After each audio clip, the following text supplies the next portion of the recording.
All right, I'll get started. So as we've discussed throughout this entire week, these population synthesis models are a way of understanding how exoplanets form and evolve. And in particular, using these in conjunction with observations can be used, at least naively, and I'll discuss some caveats to that in a second, of constraining planet formation models and theories. Obviously, there are significant challenges in using this approach to understanding exoplanets. First of all, the synthesis models, as we've discussed, are incomplete due to both parameterization for computational efficiency and also due to an incomplete understanding of all the relevant physics to begin with.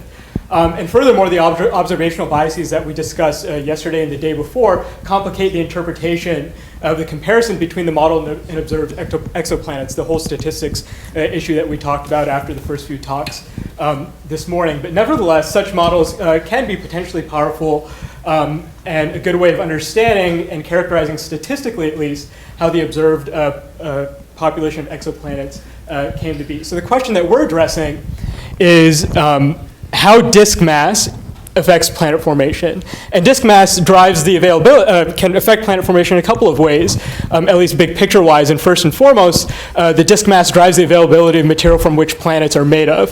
And it can affect how efficiently cores can form, at least in a core accretion scenario, and how much gas is actually available for core gas accretion to occur. Furthermore, the disk mass can affect the migration rate through its density, and also accounting potentially for the difference in disk mass and host star mass can possibly have an effect on planet formation. Okay, so we have just a few kind of very broad predictions. The key variables that we're looking at are this factor, this enhancement above the minimum mass surface density, this F sub g. Also the inner and outer disk radius, which also affect the total amount of mass in the gas disk that's present, and the host star mass. And at least what we would expect to zeroth or first order is that increasing the disk mass leads to an increase in core mass, and therefore more efficient planetesimal accretion, and also more efficient gas accretion, or at least more planets that can undergo core nucleated instability and therefore become gas giants. Also, we would at least expect that this would lead to faster migration in the inner disk for type 1 migration, and also an increase overall in migration for type 2 planets, so gas giants, but that it would have a weaker dependence just due to this scaling. I don't know who's next.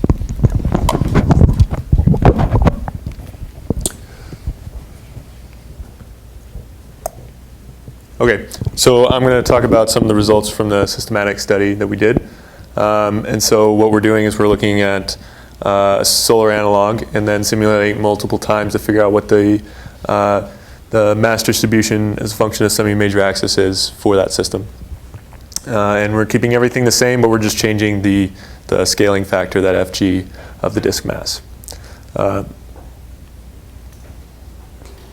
Okay, so if we look from in the top left here, this is the low mass disk, and then we go to FG8, so a high mass disk. So obvious thing we see is that we get more massive Jupiter-like planets with more disk mass. The other sort of effect that we see is that after about factor 2, we just start to see stronger migration. So we get these more massive Jupiters, and they tend to migrate inward. Before that regime, we also see that we're really only getting super Earths and Neptunes, but no real gas giants.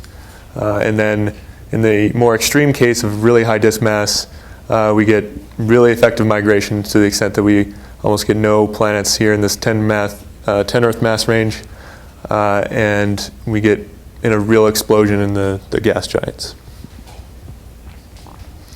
So the other thing we looked at is just varying where that mass is distributed. So we change the inner and outer radius of the disk. And so if we change the inner component, we can see that if there's more mass in the interior of the disk, we get more small planetesimals in the final simulation. There's also a small effect in the migration, in that you have more migration if there's more mass interior. And in extreme case, you can just truncate the the migration, so everything's forming sort of in place.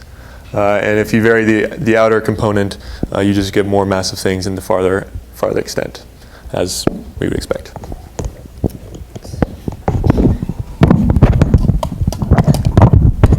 All right, and we can also look at some of the populations that happen when we vary the disk mass. We did this in two ways. One way, we set the inner and outer radius and just changed FG. So as you can see, somewhat as expected, as you increase the disk mass, as Zach was showing as well, you get more of these bigger, more massive planets, and you have more migration inwards as well. So going from smaller to larger disk mass and seeing this inward migration. So here we kept the inner and outer radius constant. You could also, in showing the same information in a slightly different way, we can see the distribution of different types of bodies as you vary the disk mass, and mostly upward trends with the exception of super Earths, favoring more the hotter super Earths, ones that have moved farther in. You can also keep the disk mass FG constant, you can keep FG constant but change the inner and outer radius to change the disk mass. And we saw not too much change outside of the subtleties that Zach just discussed, but it suggests it probably has a little more to do with the density of the disk. And we can put it in the context of the observations of exoplanets we've made, that you can start to get some of these different populations in the population synthesis models, but it's very hard to match the distributions that we see from the data that we measure. So it's interesting to see what sorts of populations we start to probe as we're changing the disk mass.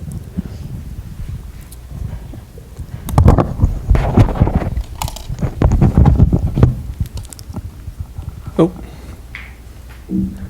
Okay, and the final thing we looked at was varying the disk mass with the stellar mass that had been suggested in some of the reference documents. And we weren't exactly sure what to expect. You can imagine some competing effects. If you go to low mass and low surface density, and do a calculation of the isolation mass, the Hill radius will increase, the surface density goes down. But interaction rates are also proportional to omega, so you'd expect that to be faster at higher stellar masses. And what we see is broadly similar to just increasing the enhancement over the minimum mass solar nebula, except in the lowest mass case, where you can't really get to the runaway gas accretion phase. But otherwise, we see similar effects: more massive planets, more dispersion in the final semi-major axis from the enhanced migration. So with that, I think I'll put our conclusions up, and we can take questions.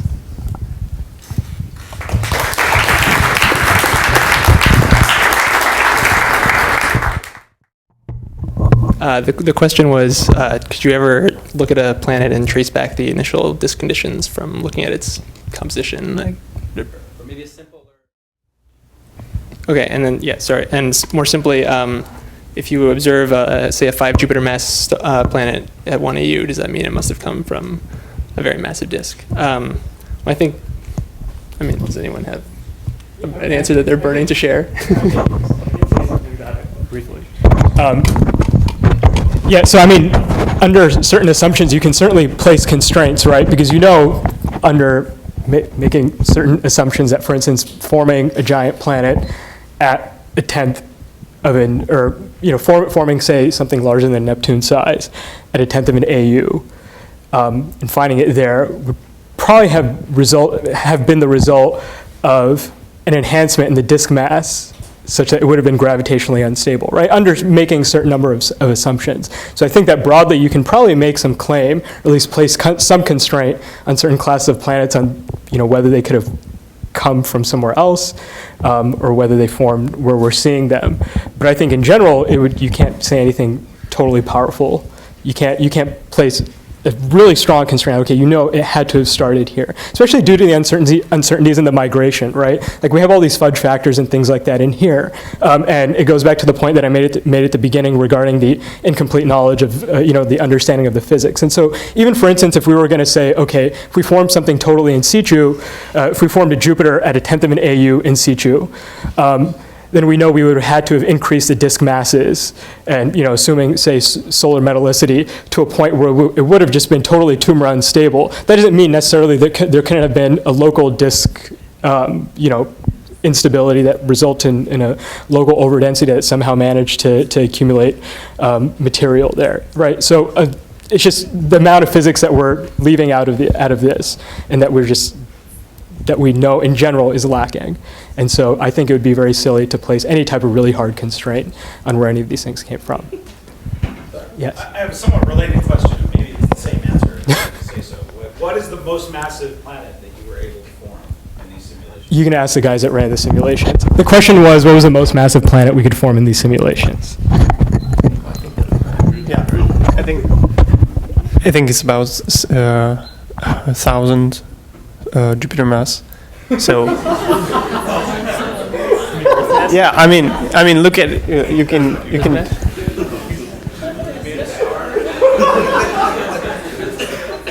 Look, That's Earth mass. yeah, sorry, Earth mass. Yeah. Sorry. 3 Jupiter masses. Yeah. So you weren't able to make anything that's 10 Jupiter masses or something? No.